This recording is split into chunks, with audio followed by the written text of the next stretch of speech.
28 ফেব্রুয়ারি 2026 আন্তর্জাতিক গণমাধ্যমগুলোর প্রধান শিরোনাম হয়ে ওঠে বিশ্বের সবথেকে আধুনিক নজরদারি বিমান গ্লোবাল হক ইরান সীমান্তের কাছে নিখোঁজ হয়েছে।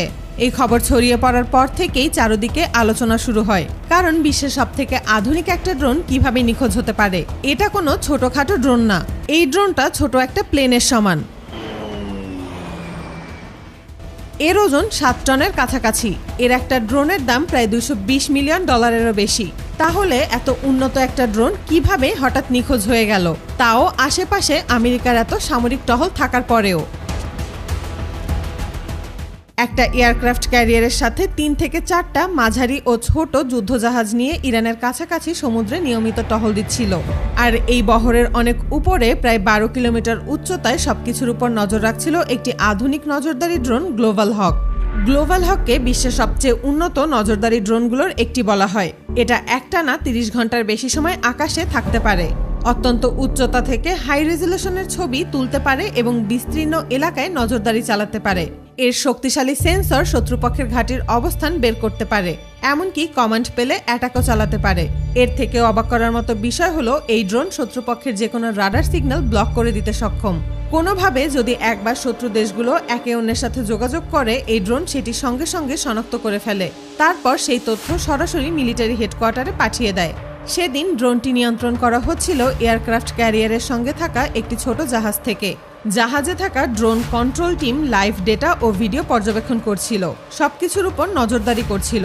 এই সমুদ্র থেকে মাত্র 35 কিলোমিটার দক্ষিণে অবস্থিত ইরানের গুরুত্বপূর্ণ নেভি পোর্ট চাবাহার নৌঘাঁটি। এখান থেকেই ইরান তাদের উপকূল ও সমুদ্র সীমার উপর কঠোর নজরদারি চালায়। গ্লোবাল হক ড্রোন এমনভাবে তৈরি করা হয়েছে যা অনেক দেশের উন্নত রাডারকেও ফাঁকি দিতে সক্ষম। কিন্তু ইরানের এই ঘাঁটিতে মোতায়েন করা হয়েছে রাশিয়া ও চীনের তৈরি উন্নত আধুনিক নেভো M3D multiband radar system. Iran বহু আগেই এসব রাডার কিনেছে। ইরানের রাডার কন্ট্রোল রুমে দায়িত্বরত অফিসাররা স্ক্রিনে একটি অস্বাভাবিক সিগন্যাল লক্ষ্য করেন। দীর্ঘক্ষণ পর্যবেক্ষণের পর ইরানের রাডার কন্ট্রোল রুমে থাকা অফিসাররা বুঝতে পারলেন এটি কোনো অজানা উড়ন্ত কিছু, যা তাদের কয়েক কিলোমিটার উপরে আকাশে থাকা এক জায়গায় বারবার ঘুরপাক খাচ্ছে।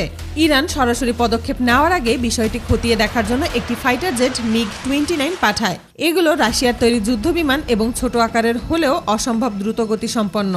কিন্তু সমস্যা হলো ড্রোনটি যে উচ্চতায় অবস্থান করছিল সেই উচ্চতায় বিমানটি পৌঁছাতে পারছিল না। ফলে জেটটি কাছাকাছি গিয়েও ড্রোনের উচ্চতায় উঠতে ব্যর্থ হয় এবং ফিরে আসে। গোটা বিশ্ব খুব ভালো করেই জানে ইরানের এয়ার ডিফেন্স সিস্টেমের সক্ষমতার কথা। ইরানের রাডার কন্ট্রোল রুম থেকে সরাসরি S-300 সিরিজের এয়ার ডিফেন্স সিস্টেম সক্রিয় করার নির্দেশ দেওয়া হয়। এই সিস্টেম থেকে ছোড়া মিসাইল প্রতি ঘন্টায় 3600 কিলোমিটারের বেশি গতিতে ছুটতে পারে এবং প্রায় 400 কিলোমিটার দূরের নির্দিষ্ট লক্ষ্যবস্তুতে আঘাত হানতে সক্ষম। ডিফেন্স সিস্টেম থেকে একটি মিসাইল নির্দিষ্ট টার্গেটের দিকে ছুটে যায়।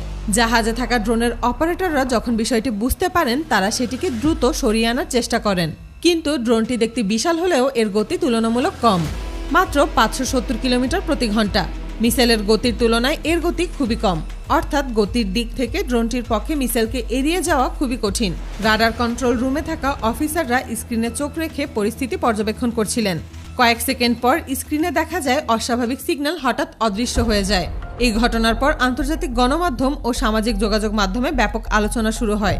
ইরান বারবারই বলে আসছে তাদের আকাশসীমায় কোনো বিদেশি যান প্রবেশ করলে তা কঠোরভাবে প্রতিহত করা হবে। এই ঘটনার পর সবচেয়ে বড় প্রশ্ন রয়ে গেছে, ড্রোনটি সত্যিই নিখোঁজ হয়েছে নাকি কেবল যোগাযোগ বিচ্ছিন্ন হয়েছে।